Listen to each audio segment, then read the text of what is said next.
सुप्रभात सभी को। मेरा नाम है दिशा कुमारी मीना। मैं कक्षा 3 में पढ़ती हूँ। मेरी रोल नंबर 25 है। आज मुझे मेरे पापा एक कहानी सुनाने जा रहे हैं।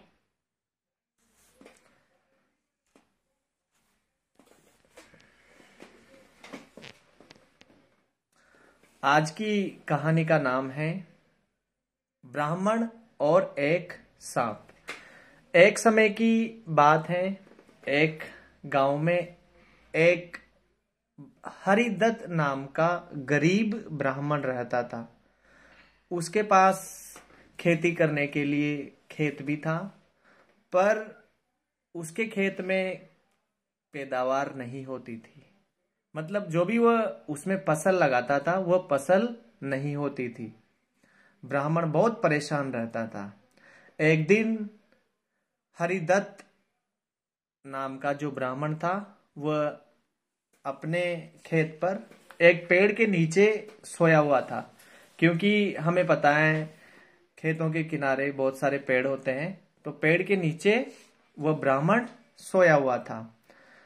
ब्राह्मण को नींद आ जाती है और अचानक थोड़ी देर बाद जैसे ही ब्राह्मण की नींद खुलती है, वह देखता है वहां पर एक सांप ब्राह्मण के पास में ऐसे फन फैलाकर बैठा हुआ था। जैसे ही ब्राह्मण ने उस सांप को देखा, ब्राह्मण ने सांप को देखते ही उसको ऐसा लगा कि ये कोई साधारण सांप नहीं है, ये कोई चमत्कारी सांप है। और ब्राह्मण ने उस सांप को नुकसान नहीं पहुंचाया और उस सांप को प्रणाम किया। और ब्राह्मण ने उस टाइम ऐसा सोचा कि मैं इसकी रोजाना पूजा करूंगा। ब्राह्मण अगले दिन से ही मिट्टी के बर्तन में दूध लेकर आता है और उस सांप को रोजाना दूध पिलाना शुरू कर देता है। फिर अगले दिन वह अपने खेत पर उस सांप को दूध पिलाने के लिए आता है। जैसे ही वो वहां पे देखता है तो उसे एक सोने का सिक्का मिलता है। जहां पे वह डेली अपने खेत पर सांप को दूध पिलाता है, तो वहां पे उसने देखा कि वहां पे एक सोने का सिक्का रखा हुआ था।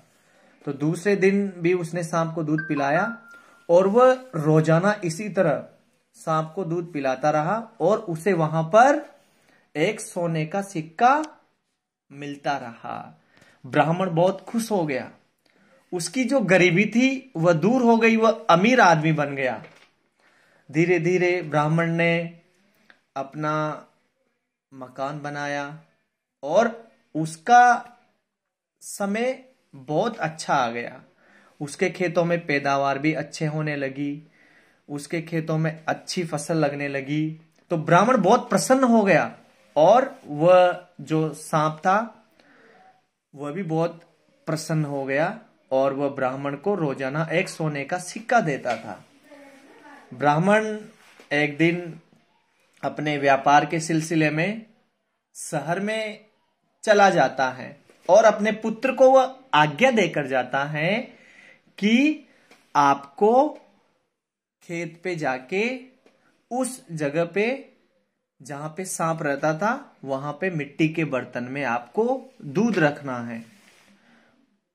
अब ब्राह्मण शहर में चला जाता है। उसका बेटा दूसरे दिन सांप के लिए दूध लेकर जाता है और उसको दूध पिला के आ जाता है। उसका बेटा फिर दूसरे दिन सांप को दूध पिलाने जाता है तो उसे वहां पे एक सोने का सिक्का मिलता है और वह बहुत खुश हो जाता है।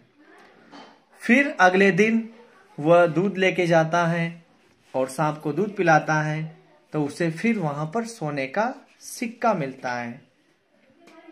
ब्राह्मण के पुत्र ने जब ऐसा देखा तब जब उसे रोजाना सोने का सिक्का मिलने लगा तो उसके मन में लालच पैदा हो गया। उसके मन में ऐसा विचार आया कि इस सांप के बिल के अंदर सोने का भंडार है और मुझे ये सारा भंडार प्राप्त करना है। उसके मन में ऐसा लालच आ गया कि मुझे इस सांप के बिल को खोदकर सारा धन प्राप्त कर लेना है और मैं अमीर आदमी बन जाऊंगा। अब अगले दिन वह सांप के लिए दूध लेकर आता है और ब्राह्मण के बच्चे को सांप से बहुत डर लगता था, इसलिए उसने एक तरकीब सोची।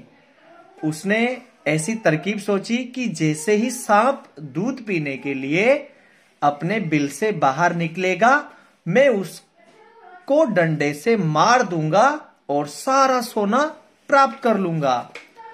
उसने ऐसा ही किया। जैसे ही अगले दिन वह दूध लेकर आया और जैसे ही सांप दूध पीने के लिए बिल से बाहर निकला, तो उसने जोर से डंडे से सांप को मारा, लेकिन उसका निशाना चूक गया। उसकी लकड़ी सांप को नहीं लगी।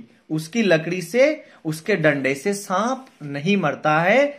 सांप ने अपने जहरीले दांतों से उसको काट लिया और उसकी मृत्यु हो गई। ब्राह्मण का बेटा मर जाता है। ब्राह्मण जैसे ही शहर से आता है, उसको इस कहानी का पता लगता है। अपने बेटे के बारे में उसको जब पता लगता है तो ब्राह्मण बहुत दुखी होता है। तो बच्चों, हमें इस कहानी से ये शिक्षा मिलती है कि लालच का फल हमेशा बुरा होता है। इसलिए कहते हैं कि कभी लालच नहीं करना चाहिए। हमारे पास जो भी है, हमें उसी में संतोष करना चाहिए और हमेशा खुश रहना चाहिए। धन्यवाद।